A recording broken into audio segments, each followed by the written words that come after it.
Saya mau menegaskan posisi saya sebagai kuasa hukum. Ada.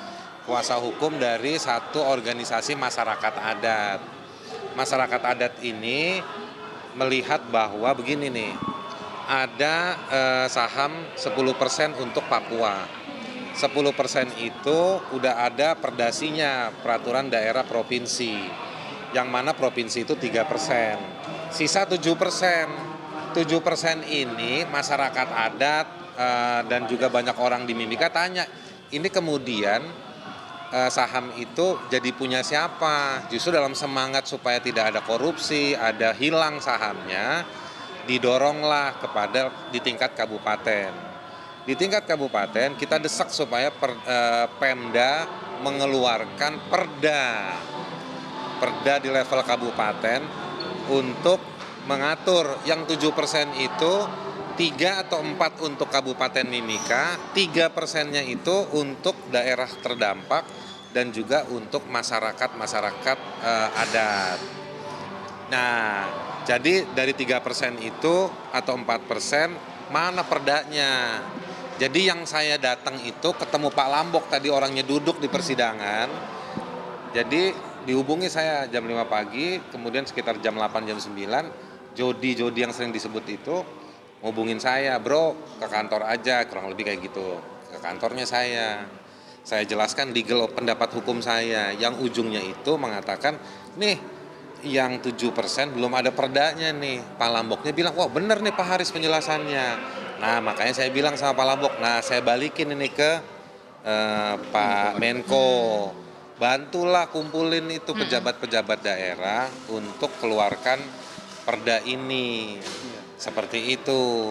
Tapi dalam konteks sidang sebenarnya ini menjadi pertanyaan besar. Kenapa jaksa mengalihkan isu dari pokok perkara YouTube menuju hubungan pribadi dia dengan Pak Luhut dan hubungan pekerjaan yang lain? Ini konsisten yang kami temukan dalam tanggapan sebelumnya terhadap eksepsi, dan hari ini ada upaya dalam konteks hukum di ruang sidang menggiring opini, mengagitasi publik seolah ada kejahatan di sana di belakangnya, dan itu ada motif, dan itu sangat keliru. Selain dia mengaburkan faktanya nggak begitu, karena dia sangat sedikit dikeluarkan faktanya. Yang kedua, tidak ada urusan dengan perkara ini. Kalau jaksa berniat mencari perkara yang benar, berniat membuka perkara yang tepat, maka fokuslah pada ucapan yang Fathia dan Haris sampaikan dalam YouTube-nya. Galilah di situ. Di mana tadi unsur kerugiannya? Yang kerugiannya ternyata sekarang diakui tidak ada kerugian materi, berbeda dengan keterangan di saat BAP. Terus keterangan yang penjahat ternyata nggak ada dia melihat.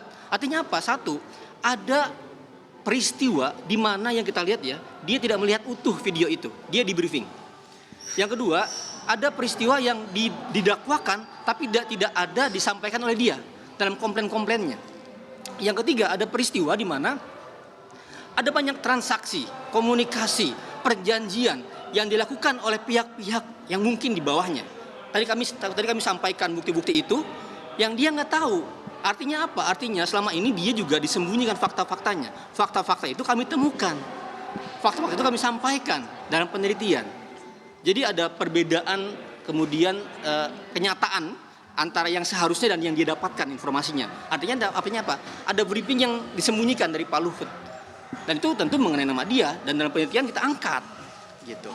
Tapi bahwa kemudian video ini sengaja dimunculkan setelah proses negosiasi itu tidak mencapai kesepakatan? Ada hubungannya. Yang saham itu saya tegaskan itu bukan mengada-ngada mintanya ya.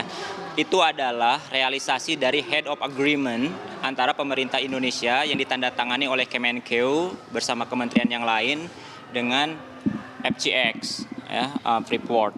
Di situ ditegaskan soal tadi yang 10, 7, 3 kayak gitu. Jadi itu bukan ngada-ngada, itu perjanjian pemerintah.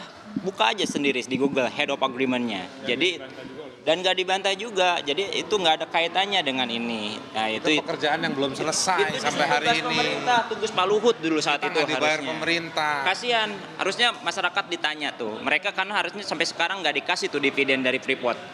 Itu yang satu. Yang kedua, persidangan ini semua mata dapat melihat ya bahwa kalau memang Pak Luhut open mind, mengambil keputusan berdasarkan data-data segala macam, dia terbukti tadi berkali-kali mengatakan tidak tahu, asal percaya terhadap bawahan-bawahannya.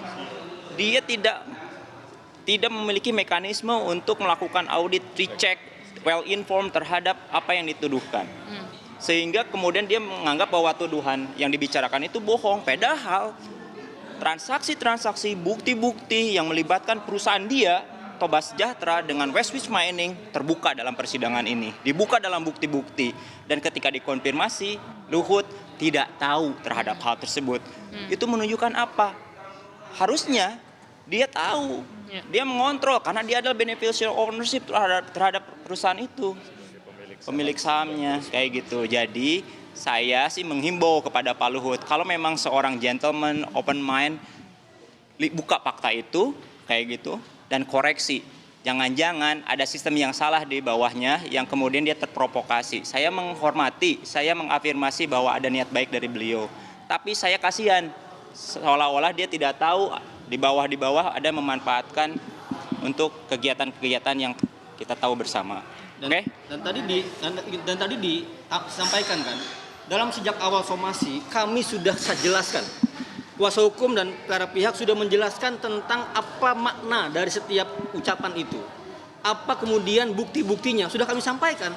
Tadi katanya Pak Luhut, dapat nggak penjelasan yang lengkap dari jawaban kami? Dia bilang nggak dapat. Artinya apa? Artinya semua bahan yang kami kasih nggak dibaca. Hanya menjadi bahan untuk lawyer dan disaring. Itu yang kami juga curiga. Ini kok ada semacam informasi yang nggak disampaikan lengkap.